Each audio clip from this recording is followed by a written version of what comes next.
Shalom, selamat bertemu kembali anak-anak yang dikasihi Tuhan.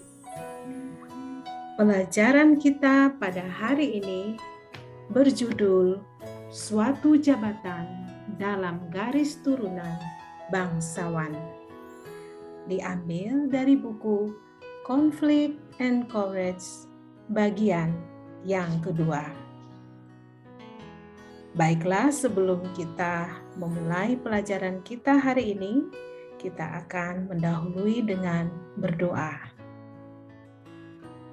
Bapa kami di sorga, terima kasih untuk waktu yang indah ini.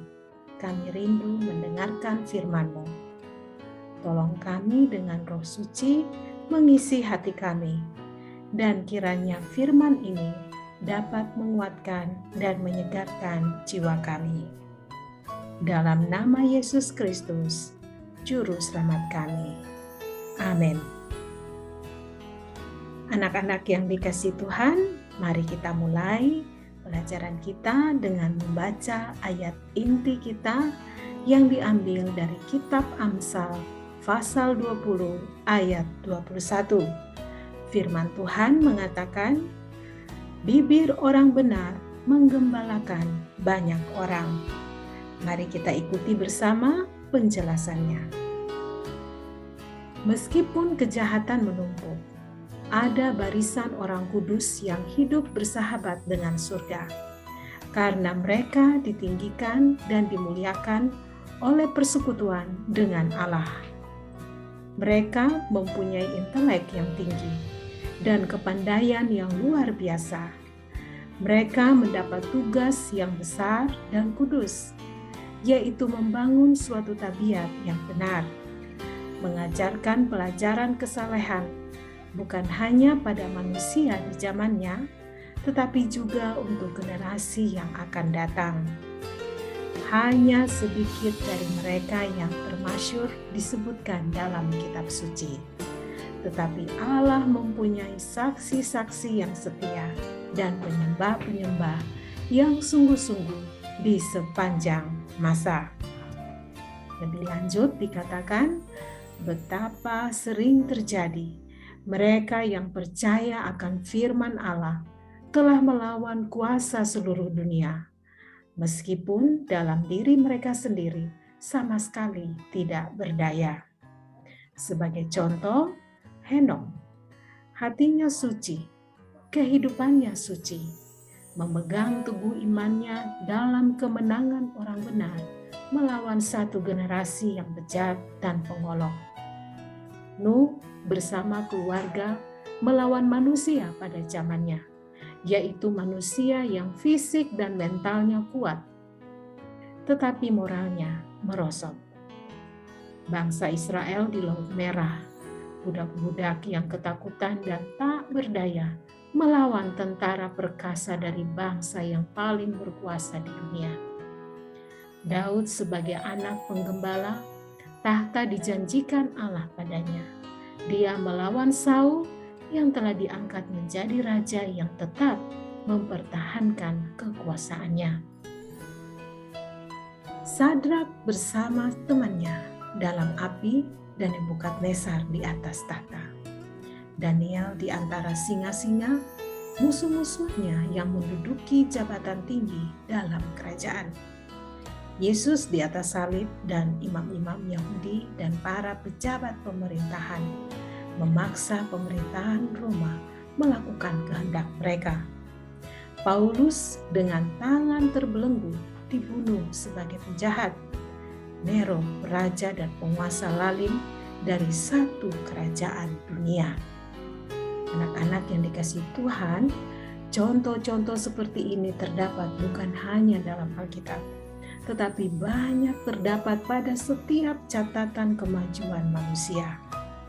Orang-orang Fodois dan Huguenots, Wycliffe dan Hus, Jerome dan Luther, Tyndale dan Knox, Zinzendorf dan Wesley, dengan yang lain-lain lagi, telah menyaksikan kuasa firman Allah melawan kuasa manusia dan peraturannya yang mendukung kejahatan. Mereka inilah kaum bangsawan dunia yang asli. Kaum bangsawan inilah garis turunan raja di dunia. Dalam garis turunan ini, pemuda zaman sekarang dihimbau untuk memangku jabatan. Judul yang berikutnya adalah mengenai apakah buahnya. Dalam Ayub pasal 4 ayat 8 firman Tuhan mengatakan, orang yang membaca kejahatan dan menabur kesusahan, ia menuainya juga. Mari kita ikuti bersama penjelasannya. Sebagai satu pendidik, tidak ada bagian Alkitab yang lebih besar nilainya daripada riwayat-riwayat hidup yang di dalamnya. Riwayat hidup ini berbeda dari yang lain karena itu mutlak terjadi. Tidak mungkin bagi otak manusia fana untuk menafsirkan segala perkara dengan tepat. Tidak ada selain dari Dia yang membaca hati, yang membedakan rahasia motivasi dari tindakan, yang dapat melukiskan tabiat dengan kebenaran yang hakiki, atau menggambarkan satu kehidupan manusia dengan tepat. Hanya dalam firman Allah saja terdapat perbedaan yang demikian. Anak-anak yang dikasihi Tuhan, tidak ada kebenaran yang diajarkan Alkitab dengan lebih jelas daripada apa yang kita lakukan adalah akibat dari keadaan kita. Pengalaman-pengalaman hidup adalah hasil dari pemikiran dan perbuatan kita. Lebih lanjut, sebagai contoh anak-anak, Yakub berlindung di bawah tipu. Dia menuai kebencian saudaranya. Meskipun selama 20 tahun di penjara, dia tertipu sendiri dan dipersalahkan. Tetapi Allah katakan, aku telah melihat segala jalannya itu, tetapi aku akan menyembuhkan dan akan menuntun dia. Yesaya 57 ayat 18.